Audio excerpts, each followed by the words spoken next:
গল্পের দেশে তোমাকে আবারও স্বাগত। আজকে যে ছোট গল্পটি পাঠ করব সেটি হলো কাবুলিওয়ালা। লিখেছেন রবীন্দ্রনাথ ঠাকুর। গল্প পাঠে আমি দীপালি। আমার 5 বছর বয়সের ছোট মেয়ে মিনি এক দণ্ড কথা না কহিয়া থাকিতে পারে না। পৃথিবীতে জন্মগ্রহণ করিয়া ভাষা শিক্ষা করিতে সে কেবল 1 বৎসর কাল ব্যয় করিয়াছিল। তাহার পর হইতে যতক্ষণ সে জাগিয়া থাকে এক মুহূর্ত মৌনভাবে নষ্ট করে না। তাহার মা অনেক সময় ধমক দিয়া তাহার মুখ বন্ধ করিয়া দেয়, কিন্তু আমি তাহা পারি না। আমি চুপ করিয়া থাকিলে এমনি অস্বাভাবিক দেখিতে হয় যে সে আমার বেশিক্ষণ সহ্য হয় না। এই জন্য আমার সঙ্গে তাহার কথোপকথনটা কিছু উৎসাহের সহিত চলে। সকালবেলায় আমার নভেলের সপ্তদশ পরিচ্ছেদে হাত দিয়াছি, এমন সময় মিনি আসিয়াই আরম্ভ করিয়া দিল। বাবা, রামদয়াল দারোয়ান কাককে কৌয়া বলছিল সে কিচ্ছু জানে না। না, আমি পৃথিবীতে ভাষার বিভিন্নতা সম্বন্ধে তাহাকে জ্ঞান দান করিতে প্রবৃত্ত হইবার পূর্বে সে দ্বিতীয় প্রসঙ্গে উপনীত হইল। দেখো বাবা, ভোলা বলছিল আকাশে হাতি সুর দিয়ে জল ফেলে, তাই বৃষ্টি হয়। মা গো, ভোলা এত মিছিমিছি বকতে পারে! কে বলি বকে, দিন রাত বকে। এ সম্বন্ধে আমার মতামতের জন্য কিছুমাত্র অপেক্ষা না করিয়া হঠাৎ জিজ্ঞাসা করিয়া বসিল, বাবা, মা তোমার কে হয়? মনে মনে কহিলাম, শ্যালিকা। মুখে কহিলাম, মিনি, তুই ভোলার সাথে খেলা করগে যা, আমার এখন কাজ আছে। সে তখন আমার লিখিবার টেবিলের পার্শ্বে আমার পায়ের কাছে বসিয়া নিজের 2 হাঁটু এবং হাত লইয়া অতি দ্রুত উচ্চারণে আগডুম বাগডুম খেলিতে আরম্ভ করিয়া দিল। আমার সপ্তদশ পরিচ্ছেদে প্রতাপ সিংহ তখন কাঞ্চনমালাকে লইয়া অন্ধকার রাত্রে কারাগারের উচ্চ বাতায়ন হইতে নিম্নবর্তী নদীর জলে ঝাঁপ দিয়া পড়িতেছেন। আমার ঘর পথের ধারে। হঠাৎ মিনি আগডুম বাগডুম খেলা রাখিয়া জানলার ধারে ছুটিয়া গেল এবং চিৎকার করিয়া ডাকিতে লাগিল, কাবুলিওয়ালা, ও কাবুলিওয়ালা! ময়লা ঢিলা কাপড় পরা, পাগড়ি মাথায়, ঝুলি ঘাড়ে, হাতে গোটা 2-4 আঙুরের বাক্স, এক লম্বা কাবুলিওয়ালা মৃদুমন্দ গমনে পথ দিয়া যাইতেছিল। তাহাকে দেখিয়া আমার কন্যারত্নে কিরূপ ভাবোদয় হইল বলা শক্ত। তাহাকে ঊর্ধ্বশ্বাসের ডাকাডাকি আরম্ভ করিয়া দিল। আমি ভাবিলাম, এখনই ঝুলি ঘাড়ে একটা আপদ আসিয়া উপস্থিত হইবে, আমার সপ্তদশ পরিচ্ছেদ আর শেষ হইবে না। কিন্তু মিনির চিৎকারে যেমনি কাবুলিওয়ালা হাসিয়া মুখ ফিরাইল এবং আমাদের বাড়ির দিকে আসিতে লাগিল, অমনি সে ঊর্ধ্বশ্বাসে অন্তঃপুরে দৌড় দিল। তাহার আর চিহ্ন দেখিতে পাওয়া গেল না। তাহার মনের মধ্যে একটা অন্ধ বিশ্বাসের মতো ছিল যে ওই ঝুলিটার ভিতর সন্ধান করিলে তাহার মতো 2-4টে জীবিত মানব সন্তান পাওয়া যাইতে পারে। এদিকে কাবুলিওয়ালা আসিয়া সহাস্যে আমাকে সেলাম করিয়া দাঁড়াইল। আমি ভাবিলাম, যদিচ প্রতাপ সিংহ এবং কাঞ্চনমালার অবস্থা অত্যন্ত সংকটাপন্ন, তথাপি লোকটাকে ঘরে ডাকিয়া আনিয়া তাহার কাছ হইতে কিছু না কেনাটা ভালো হয় না। কিছু কেনা গেল। তাহার পর 5টা কথা আসিয়া পড়িল। আবদার রহমান, রুশ, ইংরাজ প্রভৃতিকে লইয়া সীমান্ত রক্ষানীতি সম্বন্ধে গল্প চলিতে লাগিল। অবশেষে উঠিয়া যাইবার সময় সে জিজ্ঞাসা করিল, বাবু, তোমার লড়কি কোথায় গেল? আমি মিনির অমূলক ভয় ভাঙাইয়া দিবার অভিপ্রায়ে তাহাকে অন্তঃপুর হইতে ডাকাইয়া আনিলাম। সে আমার গা ঘেঁষিয়া কাবুলির মুখ এবং ঝুলির দিকে সন্দিগ্ধ নেত্রক্ষেপ করিয়া দাঁড়াইয়া রহিল। কাবুলি ঝুলির মধ্য হইতে কিশমিশ খোবানি বাহির করিয়া তাহাকে দিতে গেল। সে কিছুতেই লইল না। দ্বিগুণ সন্দেহের সহিত আমার হাঁটুর কাছে সংলগ্ন হইয়া রহিল। প্রথম পরিচয়টা এমনি ভাবে গেল। কিছুদিন পরে একদিন সন্ধ্যা বেলায় আবশ্যক বশত বাড়ি হইতে বাহির হইবার সময় দেখি আমার দুহিতাটি দ্বারের সমীপস্থ বেঞ্চির ওপর বসিয়া অনর্গল কথা কহিয়া যাইতেছে এবং কাবুলিওয়ালা তাহার পদতলে বসিয়া সহাস্য মুখে শুনিতেছে এবং মধ্যে মধ্যে প্রসঙ্গক্রমে নিজের মতামত দোআঁশলা বাংলায় ব্যক্ত করিতেছে। মিনির পঞ্চবর্ষীয় জীবনের অভিজ্ঞতায় বাবা ছাড়া এমন ধৈর্যবান শ্রোতা সে কখনো পায় নাই। আবার দেখি তাহার ক্ষুদ্র আঁচল বাদাম কিশমিশে পরিপূর্ণ। আমি কাবুলিওয়ালাকে কহিলাম, উহাকে এসব কেন দিয়াছ? অমন আর দিও না বলিয়া পকেট হইতে একটা আধুলি লইয়া তাহাকে দিলাম। সে অসংকোচে আধুলি গ্রহণ করিয়া ঝুলিতে পুরিল। বাড়িতে ফিরিয়া আসিয়া দেখি সেই আধুলিটি লইয়া 16 আনা গোলযোগ বাঁধিয়া গেছে। মিনির মা একটা শ্বেত চকচকে গোলাকার পদার্থ লইয়া ভর্ৎসনার স্বরে মিনিকে জিজ্ঞাসা করিতেছে, তুই এ আধুলি কোথায় পেলি? মিনি বলিতেছে, কাবুলিওয়ালা দিয়েছে।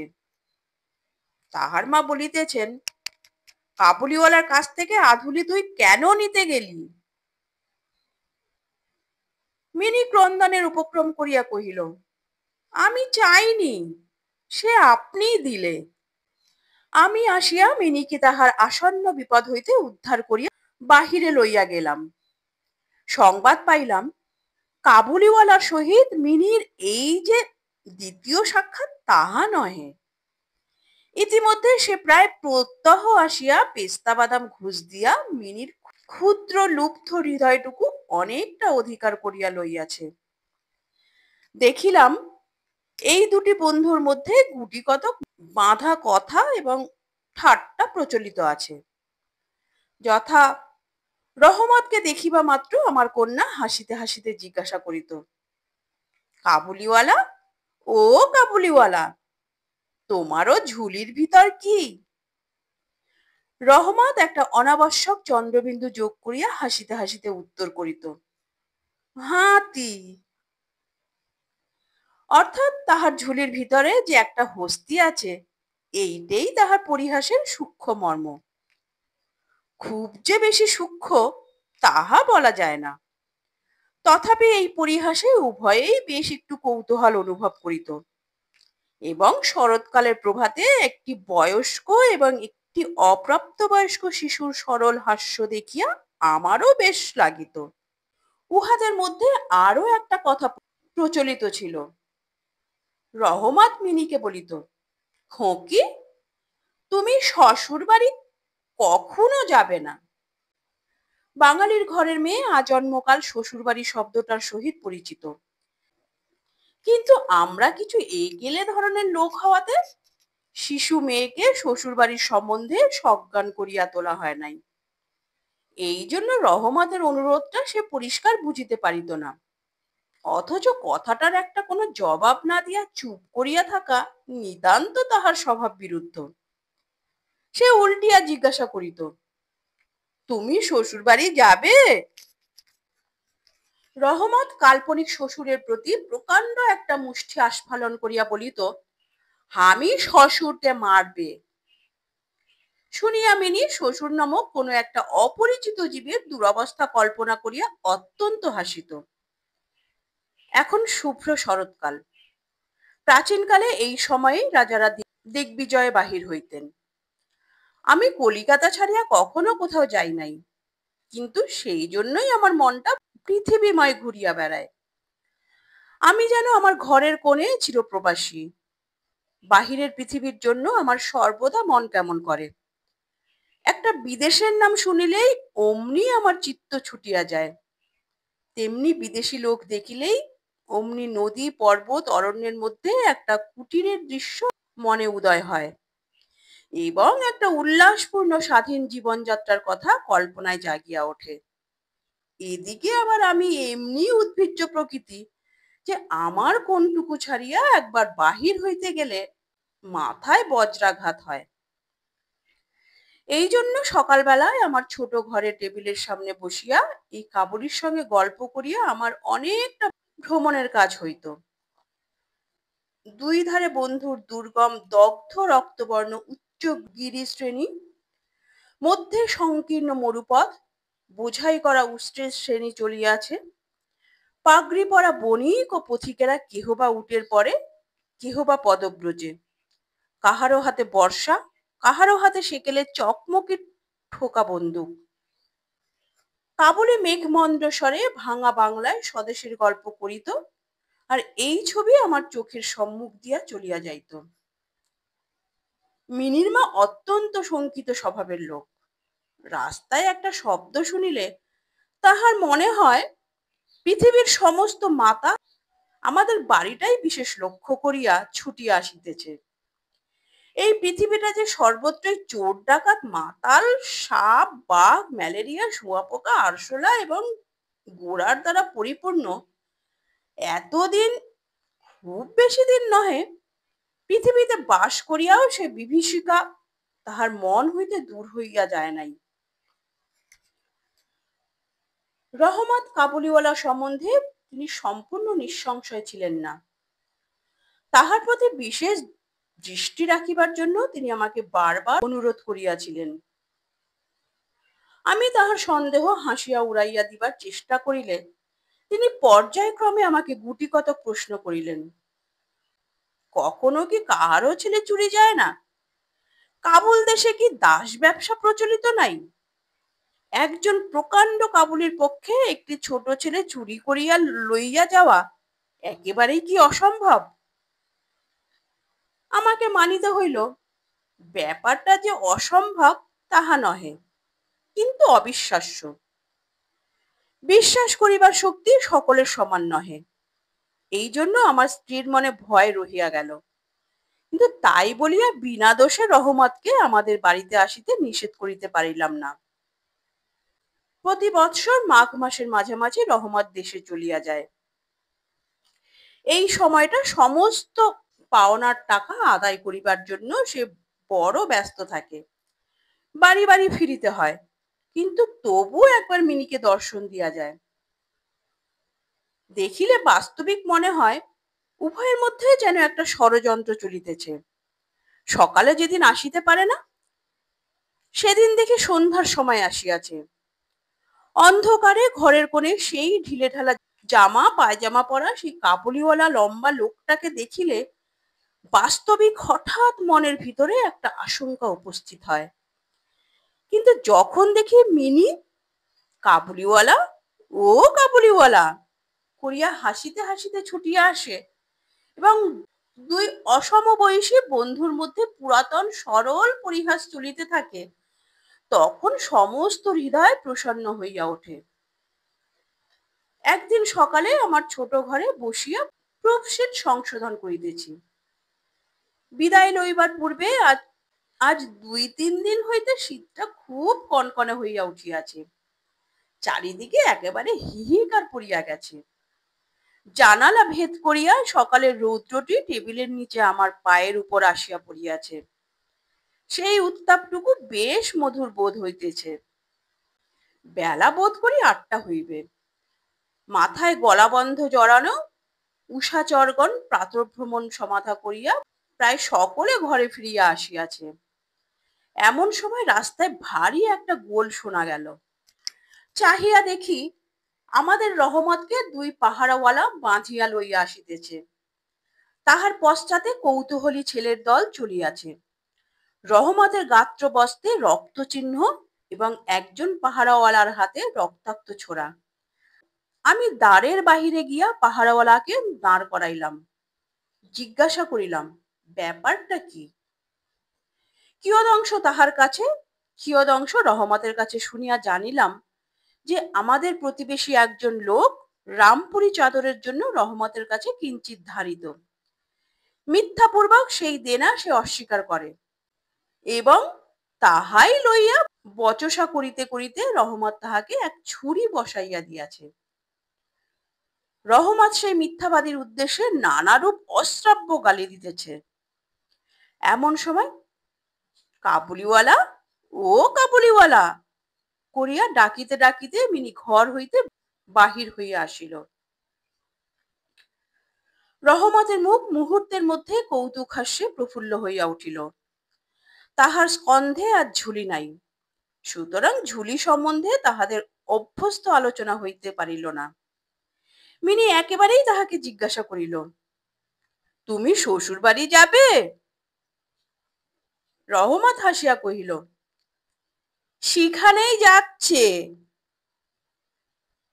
দেখিল উত্তরটা মিনির হাস্যজনক হইল না। তখন হাত দেখাইয়া বলিল, শ্বশুরাকে মারিতাম, কিন্তু কি করিব, হাত বাঁধা। সাংঘাতিক আঘাত করার অপরাধে কয়েক বৎসর রহমতের কারাদণ্ড হইল। তাহার কথা এক প্রকার ভুলিয়া গেলাম। আমরা যখন ঘরে বসিয়া চিরাভ্যস্ত মতো নিত্য কাজের মধ্যে দিনের পর দিন কাটাইতাম, তখন একজন স্বাধীন পর্বতচারী পুরুষ কারা প্রাচীরের মধ্যে যে কেমন করিয়া বর্ষ যাপন করিতেছে তাহা আমাদের মনেও উদয় হইত না। আর চঞ্চল হৃদয়া মিনির আচরণ যে অত্যন্ত লজ্জাজনক তাহা তাহার বাপকেও স্বীকার করিতে হয়। সে স্বচ্ছন্দে তাহার পুরাতন বন্ধুকে বিস্তৃত হইয়া প্রথমে নবী সহিসের সহিত সখ্য স্থাপন করিল। পরে ক্রমে যত তাহার বয়স বাড়িয়া উঠিতে লাগিল, ততই সখার পরিবর্তে একটি একটি করিয়া সখী জুটিতে লাগিল। এমনকি এখন তাহার বাবার লিখিবার ঘরেও তাহাকে আর দেখিতে পাওয়া যায় না। আমি তো তাহার সহিত এক প্রকার আড়ি করিয়াছি। কত বৎসর কাটিয়া গেল, আর একটি শরৎকাল আসিয়াছে। আমার মিনির বিবাহের সম্বন্ধ স্থির হইয়াছে। পূজার ছুটির মধ্যে তাহার বিবাহ হইবে। কৈলাসবাসিনীর সঙ্গে সঙ্গে আমার ঘরের আনন্দময়ী পিতৃভবন অন্ধকার করিয়া পতিগৃহে যাত্রা করিবে। প্রভাতটি অতি সুন্দর হইয়া উদয় হইয়াছে। বর্ষার পরে এই শরতের নূতন ধৌত রৌদ্র যেন সোহাগায় গলানো নির্মল সোনার মতো রং ধরিয়াছে। এমনকি কলিকাতার গলির ভিতরকার ইষ্টক জর্জর অপরিচ্ছন্ন ঘেঁষাঘেঁষি বাড়িগুলোর উপরেও এই রৌদ্রের আভা একটি অপরূপ লাবণ্য বিস্তার করিয়াছে। আমার ঘরে আজ রাত্রি শেষ হইতে না হইতে সানাই বাজিতেছে। সে বাঁশি যেন আমার বুকের পঞ্জরের হাড়ের মধ্য হইতে কাঁদিয়া কাঁদিয়া বাজিয়া উঠিতেছে। করুণ ভৈরবী রাগিনীতে আমার আসন্ন বিচ্ছেদ ব্যথাকে শরতের রৌদ্রের সহিত সমস্ত বিশ্ব জগৎময় ব্যাপ্ত করিয়া দিতেছে। আজ আমার মিনির বিবাহ। সকাল হইতে ভারী গোলমাল, লোকজনের আনাগোনা। উঠানে বাঁশ বাঁধিয়া পাল খাটানো হইতেছে। বাড়ির ঘরে ঘরে এবং বারান্দায় ঝাড় টাঙাইবার ঠুংঠাং শব্দ উঠিতেছে। হাঁক ডাকের সীমা নাই। আমি আমার লিখিবার ঘরে বসিয়া হিসাব দেখিতেছি। এমন সময় রহমত আসিয়া সেলাম করিয়া দাঁড়াইল। আমি প্রথমে তাহাকে চিনিতে পারিলাম না। তাহার সে ঝুলি নাই, তাহার সে লম্বা চুল নাই, তাহার শরীরে পূর্বের মতো সে তেজ নাই। অবশেষে তাহার হাসি দেখিয়া তাহাকে চিনিলাম।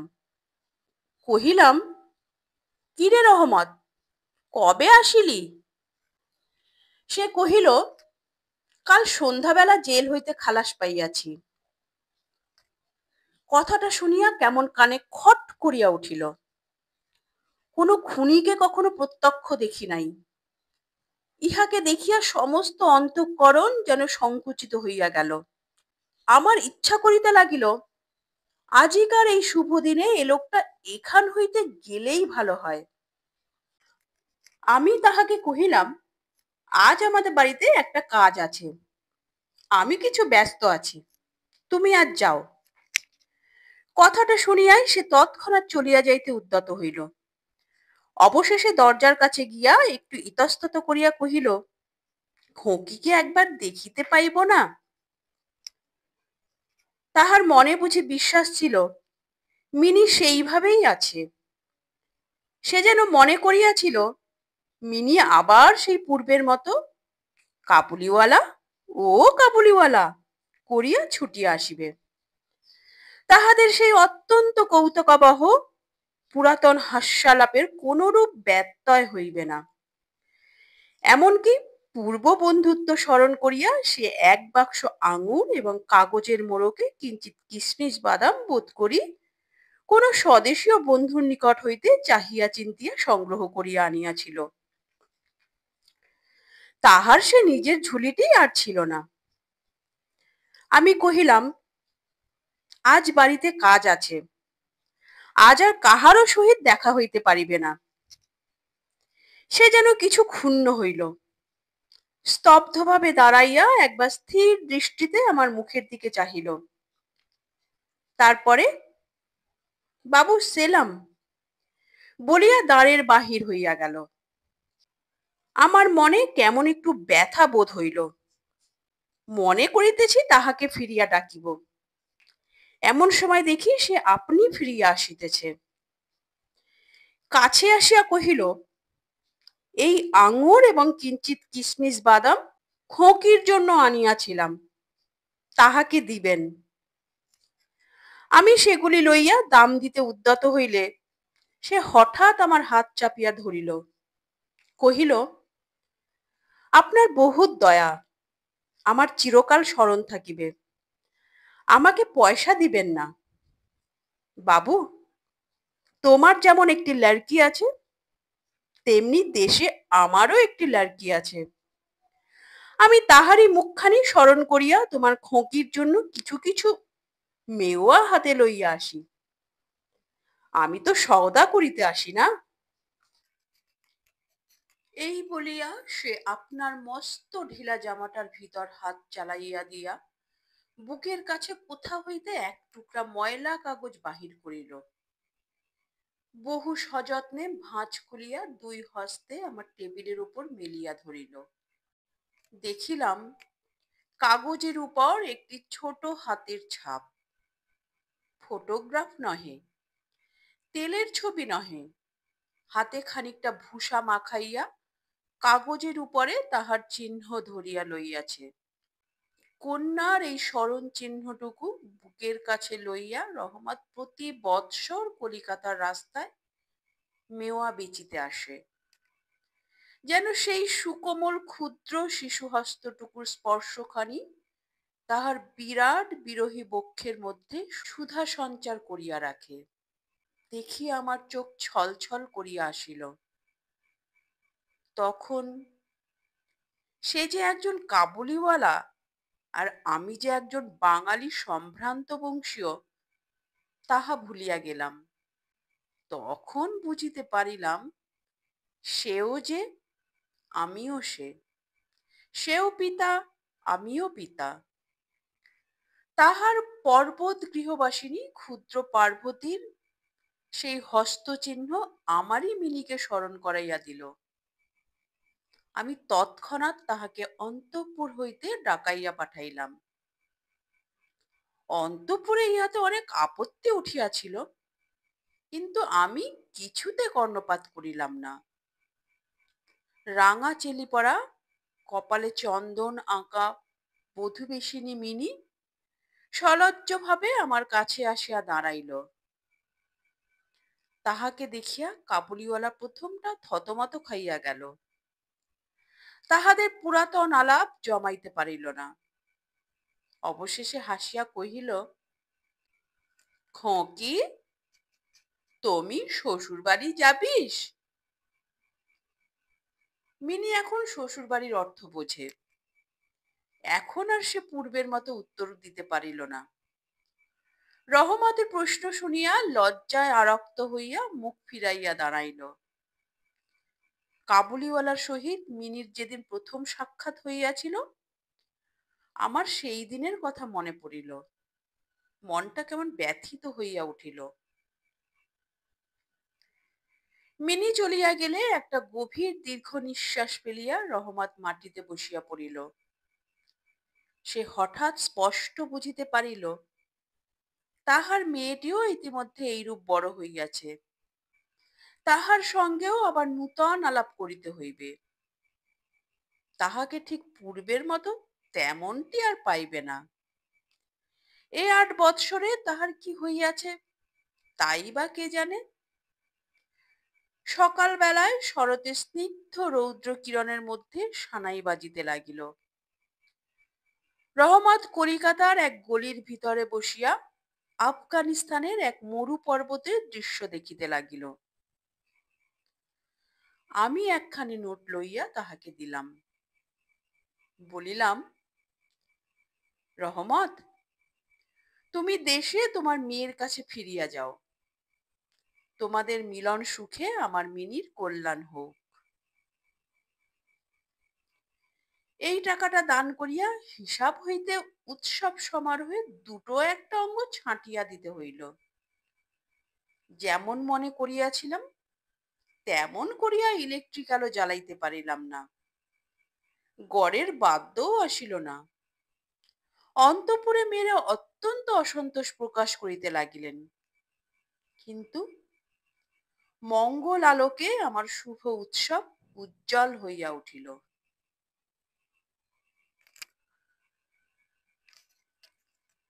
নমস্কার। গল্পের দেশের আজকের এই নিবেদন কেমন লাগলো তা কমেন্ট করে অবশ্যই জানাবে। ভালো লাগলে লাইক করে দিও এবং তোমার প্রিয়জনদের সঙ্গে প্রচুর প্রচুর প্রচুর শেয়ার করো। এবং আরো এই ধরনের নিত্য নতুন অডিও স্টোরি শোনার জন্য চ্যানেলটির সঙ্গে জুড়ে থাকো। চ্যানেলে যারা নতুন এসছো তারা চ্যানেলটিকে সাবস্ক্রাইব করে বেল আইকনটি প্রেস করে রাখো যেন পরবর্তী নোটিফিকেশন সবার আগে তোমার কাছে পৌঁছায়। পরবর্তী আরেকটি নতুন গল্পের সঙ্গে খুব তাড়াতাড়ি ফিরে আসছি। ততক্ষণের জন্য সবাই সুস্থ থেকো, ভালো থেকো, নিজেদের খেয়াল রেখো। নমস্কার, ধন্যবাদ।